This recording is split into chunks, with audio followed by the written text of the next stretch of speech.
अस्सलाम वालेकुम। ये है मेरे पास केमिस्ट्री क्लास 9 की text book PDF download form में है। एंड हम जो है चैप्टर 1 से स्टार्ट करेंगे which is fundamentals of chemistry. And इसमें हम सारे टॉपिक्स को डिस्कस नहीं करेंगे, सिर्फ उन्हीं टॉपिक्स को हम डिस्कस करेंगे जो बोर्ड पॉइंट ऑफ व्यू से बहुत इंपॉर्टेंट है एंड आप उसको ईज़िली बहुत कम टाइम में किस तरीके से मतलब पेपर के लिए रेडी कर सकते हैं। इस तरीके से इसमें हमारे पास बहुत सारे टॉपिक्स हैं। लाइक सबसे पहले हमारे पास इंट्रोडक्शन आता है जिसमें हमारे पास साइंटिस्ट आते हैं, डिफरेंट यूरोपियन साइंटिस्ट हमारे पास, मुस्लिम साइंटिस्ट भी हैं इसके अंदर। एंड जो न्यू पैटर्न है बोर्ड का उसके पॉइंट ऑफ व्यू से इनकी कोई इंपॉर्टेंस नहीं है।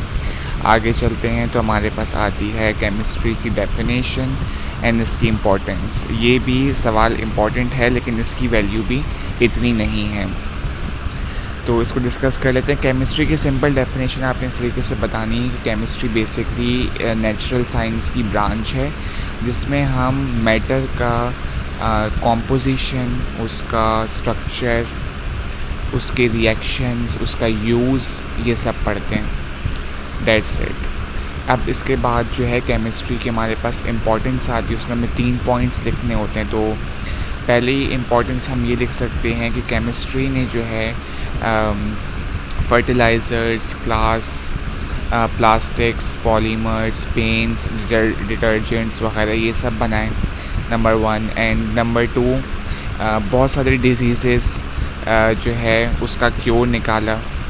लाइक अभी वाटर बॉर्न डिजीज़ेस जो हमारे पास होते हैं जो इम्प्योर वाटर की वजह से होते हैं, तो उसमें वाटर की क्लेरिफिकेशन नहीं हुई होती, तो वो क्लोरीन की हेल्प से वो प्योर हो सकता है। So chlorine is a helpful chemical compound which is use to pure the water. दूसरा ये हो गया।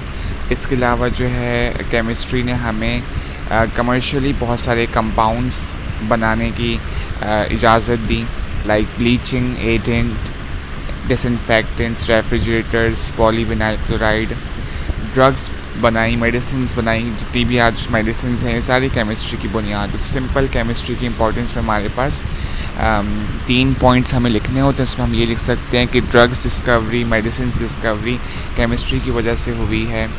इसके अलावा केमिस्ट्री ने जो है डिफरेंट कंपाउंड्स बनाए, like glass, plastics, polymers, fertilisers, varnishes, soaps, सब केमिस्ट्री की बुनियाद पे बने हैं। इसके अलावा हमारे जो डाइजेशन प्रोसेस के अंदर जो केमिकल एक्टिविटी इंजाइम कर रहा होता है वो भी केमिस्ट्री ने डिटेल दी है उसको।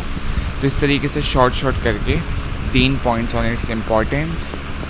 इसके बाद हमारे पास आता है ब्रांचेस ऑफ केमिस्ट्री। ये सवाल भी अब जो बोर्ड का न्यू पैटर्न आया उसके पॉइंट ऑफ व्यू से इम्पॉर्टेंस नहीं रखता, लेकिन इनकी अगर सिंपल डेफिनेशंस देख लें कि अगर इन केस अगर आ जाएँ तो फिज़िकल केमिस्ट्री नाम से ही ज़ाहिर है कि मैटर की फ़िज़ीक बता रही है। फ़िज़ीक में हमारे पास क्या क्या चीज़ें आती हैं, उसका स्ट्रक्चर आता है, उसकी कॉम्पोजिशन आती है, उसकी प्रॉपर्टीज़ आती हैं जो उसकी बेसिकली फ़िज़िकल प्रॉपर्टीज़ होती हैं। क्योंकि हम फ़िज़िकल केमिस्ट्री की बात कर रहे हैं तो हम फ़िज़िकल प्रॉपर्टीज़ की तरफ जाएंगे। So it's the branch of chemistry which deals with the study of composition, structure and physical properties of matter. That's it. Organic chemistry chemistry की वो ब्रांच है जो कि हाइड्रोकार्बन्स और उसके डेरिवेटिव्स से डील करती है। हाइड्रोकार्बन्स हमारे पास वो कंपाउंड्स होते हैं जिसमें सिर्फ आपको हाइड्रोजन मिलेगा एंड कार्बन मिलेगा, एंड उनके डेरिवेटिव्स होते हैं हमारे पास जो कि हम आगे ऑर्गेनिक केमिस्ट्री के चैप्टर में इंशाल्लाह पढ़ेंगे। वो मैट्रिक क्लास का टॉपिक है, आई थिंक मैट्रिक क्लास का 9th का नहीं है, तो उसमें फिर इंशाल्लाह आप लोग उसको डिटेल में पढ़ेंगे। अच्छा, फिर इनऑर्गेनिक केमिस्ट्री एक्सेप्ट हाइड्रोकार्बन्स, जितने भी एलिमेंट्स की स्टडी है वो inorganic chemistry. Simple definition, biochemistry, bio के नाम से ज़ाहिर हो रहा है कि हमारी बॉडी में जितने होने वाले रिएक्शंस हैं, हमारी बॉडी जिन मॉलिक्यूल्स, जिन कंपाउंड्स से मिलके बनी है वो हम बायोकेमिस्ट्री में पढ़ते हैं। It is a branch of chemistry which deals with the study of those biomolecules by the help of which our body is constituted, composed, and the reactions which takes place in our body. हम जो digestion करते हैं उसमें enzyme activity होती है, catalytic activity, वो सारी biochemistry में डील हो रही होती है। इंडस्ट्रियल केमिस्ट्री की सिंपल डेफिनेशन आप यूँ लिखेंगे कि भाई ये वो ब्रांच है केमिस्ट्री की जिसमें इंडस्ट्रियल प्रोसेसेस वगैरह डील कर रहे होते हैं, सिंपल। न्यूक्लियर केमिस्ट्री केमिस्ट्री की वो ब्रांच है जो एक एटम की न्यूक्लियस की स्टडी को डिस्क्राइब करती है, सिंपल। एनवायरमेंटल केमिस्ट्री केमिस्ट्री की वो ब्रांच है जो एनवायरनमेंट की स्टडी के साथ डील करती है। दैट्स इट, सिंपल सिंपल आपने यूँ लिखना है। फर्स्ट ऑफ ऑल कि ये सवाल आता नहीं है, हमने सिर्फ सेफ साइड के लिए इसको थोड़ा बहुत बस अगर आ गया तो हमने मतलब खाली छोड़ के नहीं आना, उसको जस्ट लिखना है। एनालिटिकल केमिस्ट्री, एनालिटिकल केमिस्ट्री हमारे पास वर्ड निकला है एनालिसिस से। एनालिसिस मतलब किसी भी चीज़ को पूरा खोल देना, एनाटमी जैसे करते ना, ANA जिसका लिया गया एनाटमी से लिया गया। एनाटमी मतलब उसके पूरा का पूरा खोल देना, एक कंपाउंड को पूरा आप डिटेल में खोल दें, उसकी सेपरेशन, उसको मतलब पूरा आपने खोल दिया, सारे पार्ट्स उसके सेपरेट कर दिए, उसकी क्वालिटी क्वांटिटी हर चीज़ आप एक कंपाउंड की या सब्सटेंस की एनालिटिकल केमिस्ट्री में डील करते हैं। अच्छा, इसके बाद जो है हमारे पास आता है medicinal chemistry. Medicinal chemistry obviously chemistry की वो ब्रांच है जो फार्मेसी से बिलोंग करती है, जो मेडिसिन की ड्रग्स डिस्कवरी की ब्रांच रखती है। That's it. क्वांटम केमिस्ट्री एक लफ्ज़ है हमारे पास क्वांटम, जिसको हम फोटोन भी कहते हैं, जो लाइट के छोटे छोटे पैकेट्स होते हैं बेसिकली, उसको हम कहते हैं क्वांटम केमिस्ट्री। तो बेसिकली हमारे पास फ़िज़िक्स का ये टॉपिक है, लाइट में होता है। तो जो हमारे पास फ़िज़िकल मॉडल्स होते हैं केमिकल सिस्टम में, वो क्वांटम केमिस्ट्री में आप इसको यूँ भी लिख सकते हैं, it is a branch of chemistry which deals with the energy of photons. यूँ करके भी आप इसको सिंपली कर सकते हैं, एनर्जी ऑफ फोटॉन्स करके।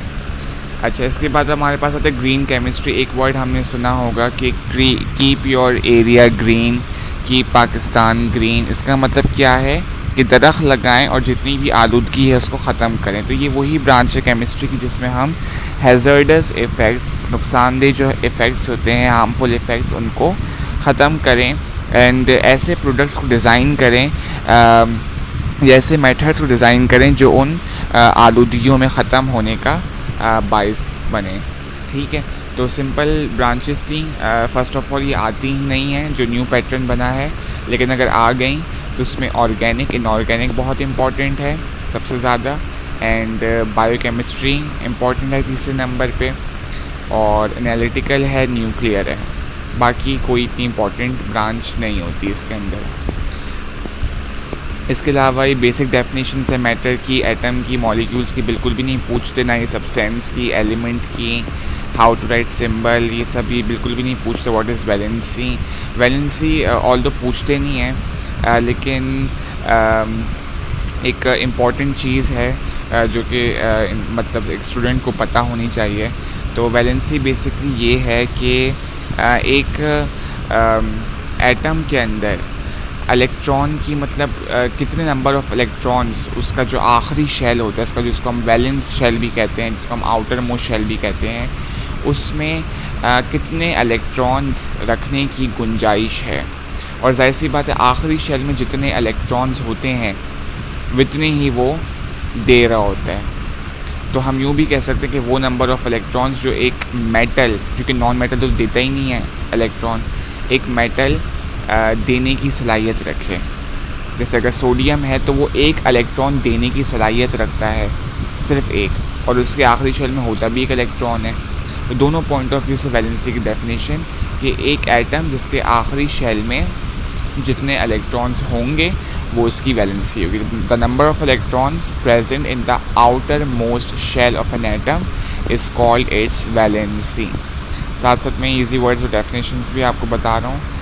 केमिकल फार्मूला, कंपाउंड्स ये नहीं पूछते बिल्कुल भी।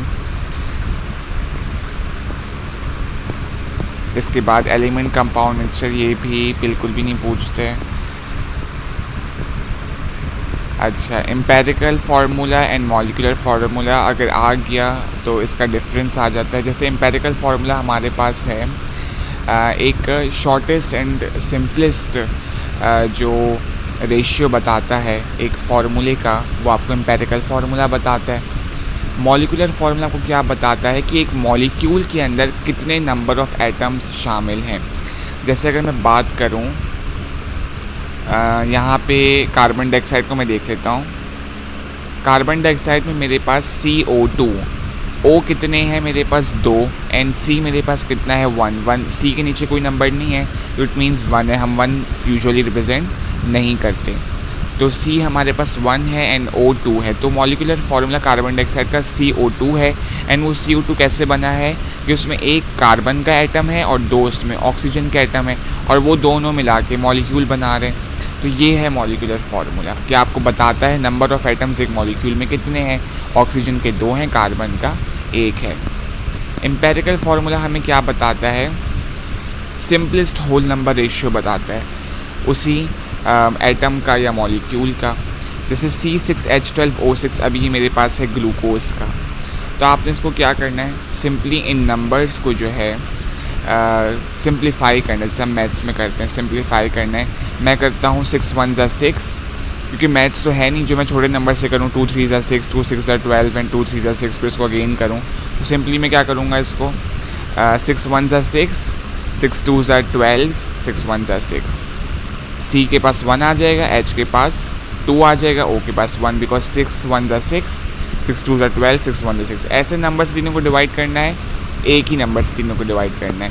मैंने 6 से कर दिया, डायरेक्ट बड़े से कर दिया, क्योंकि मैथ्स नहीं है जो मुझे छोटे नंबर से करना पड़े। तो कार्बन का 6 1 ज़ा 6, 1 नज़र आ गया कार्बन का, तो नज़र नहीं आ रहा तो हम लिखते ही नहीं है। 6 2 ज़ा 12 फॉर हाइड्रोजन, ये रहा हाइड्रोजन का 2, और O का 6 है, तो विच इज़ 6 1 ज़ा 6, और 1 आ गया तो 1 लिखते नहीं। तो क्या बन गया, ग्लूकोज का C6H12O6 का एम्पेरिकल फार्मूला क्या बन गया, CH2O बन गया। So that is the empirical formula. और मॉलिक्यूलर फार्मूला क्या है, बेसिकली जो आपको नंबर ऑफ़ एटम्स बताता है कि एक मॉलिक्यूल के अंदर कितने मौजूद हैं। और एम्पेरिकल फार्मूला क्या बताता है हमें, simplest whole number ratio of a compound, that's it. Empirical formula आज आपने लिखना है, it represents the simplest whole number ratio of a compound. अगर मॉलिक्यूलर फार्मूला आ जाए, it represents the number of atoms present in a molecule, that's it. अच्छा, इसके बाद ये डेफिनेशंस हो गई हमारे पास इनकी। ये बहुत इंपॉर्टेंट चीज़ है, atomic number, atomic mass. Definitions के पॉइंट ऑफ व्यू से इतना इंपॉर्टेंट नहीं है, लेकिन इसका न्यूमेरिकल जो है आगे बहुत मैटर करता है। एटॉमिक नंबर का बच्चों को पता नहीं होता कि एटॉमिक नंबर कहाँ लिखा होता है, एटॉमिक मास कहाँ लिखा होता है, एटॉमिक मास का दूसरा नाम क्या है। तो अभी सब अपने दिमाग में बिठा लें, एटॉमिक मास का जो दूसरा नाम होता है वो आपके पास मास नंबर कहलाता है। एटॉमिक मास, मास नंबर एक ही चीज़ है, एंड एटॉमिक नंबर अलग चीज़ है। एटॉमिक नंबर एटम के न्यूक्लियस में जितने प्रोटॉन्स होंगे उनको हम एटॉमिक नंबर कहेंगे। और याद रखिएगा, जितने प्रोटॉन्स होते हैं एक एटम के अंदर उतने ही इलेक्ट्रॉन्स होते हैं। और इस एटॉमिक नंबर को रिप्रेजेंट किया जाता है Z से। ये Z नज़र आ रहा है आपको, इस Z से रिप्रेजेंट किया जाता है, ये रहा Z, सही है, इस Z से रिप्रेजेंट किया जाता है। अब एक और है हमारे पास एटॉमिक मास, इसको A से रिप्रेजेंट किया जाता है एटॉमिक मास को। इसमें क्या होता है, एक एटम के न्यूक्लियस में जितने प्रोटॉन्स होंगे और जितने न्यूट्रॉन्स होंगे उन दोनों को सम अप कर देंगे, जमा कर देंगे, तो हमारे पास एटॉमिक मास आ जाएगा। जैसे एक एटम के अंदर हमारे पास 4 प्रोटॉन है एंड 3 न्यूट्रॉन है, तो कितना एटॉमिक मास हो गया, 4 + 3 कर देंगे 7 हो जाएगा, 7 इज़ द एटॉमिक मास, सही है। तो एटॉमिक नंबर को Z से रिप्रेजेंट करते हैं, एटॉमिक मास को A से रिप्रेजेंट करते हैं। एटॉमिक नंबर में सिर्फ नंबर ऑफ़ प्रोटॉन आते हैं, एटॉमिक मास में नंबर ऑफ़ प्रोटॉन भी आते हैं एंड नंबर ऑफ़ न्यूट्रॉन भी आते हैं। एक चीज़ इसमें एडिशन मैंने कर दी कि जितने नंबर ऑफ़ प्रोटॉन्स होते हैं उतने ही नंबर ऑफ़ इलेक्ट्रॉन्स होते हैं उस एटम के अंदर। ऑल्दो ये डेफिनेशन का पार्ट नहीं है, लेकिन ये न्यूमेरिकल्स में हेल्प आउट करता है। जैसे कि अब मेरे पास एक सवाल है कि मेरे पास एक एलिमेंट है जिसमें protons, if an element have number of protons 11 and number of neutrons 12, find out its atomic number and atomic mass. एक एलिमेंट है जिसमें 11 प्रोटॉन्स हैं एंड 12 न्यूट्रॉन्स हैं, इसका आपने बताना है एटॉमिक नंबर, एटॉमिक मास। तो हम डेफिनेशन पढ़ चुके हैं, एटॉमिक नंबर क्या होता है, सिर्फ नंबर ऑफ़ प्रोटॉन्स। तो आपने जस्ट एटॉमिक नंबर का आगे 11 लिख दिया, ख़त्म। ये रहा एटॉमिक नंबर 11। एटॉमिक नंबर को किससे रिप्रेजेंट करते हैं? Z से, तो Z आपका 11 आ गया, ये रहा आंसर।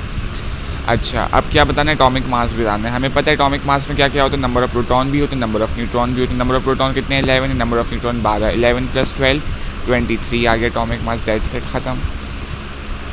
इसी को आप चेंज करके दे देंगे, A = 40, Z = 20 दे दिया। A क्या है आपके पास? एटॉमिक मास आपको पता होना चाहिए, अभी बताया। एटॉमिक मास की रिप्रेजेंटेशन 8 से होती है एंड एटॉमिक नंबर की Z से, तो Z 20 है, A 40 है। प्रोटॉन नंबर बताने हैं, न्यूट्रॉन नंबर बताने हैं।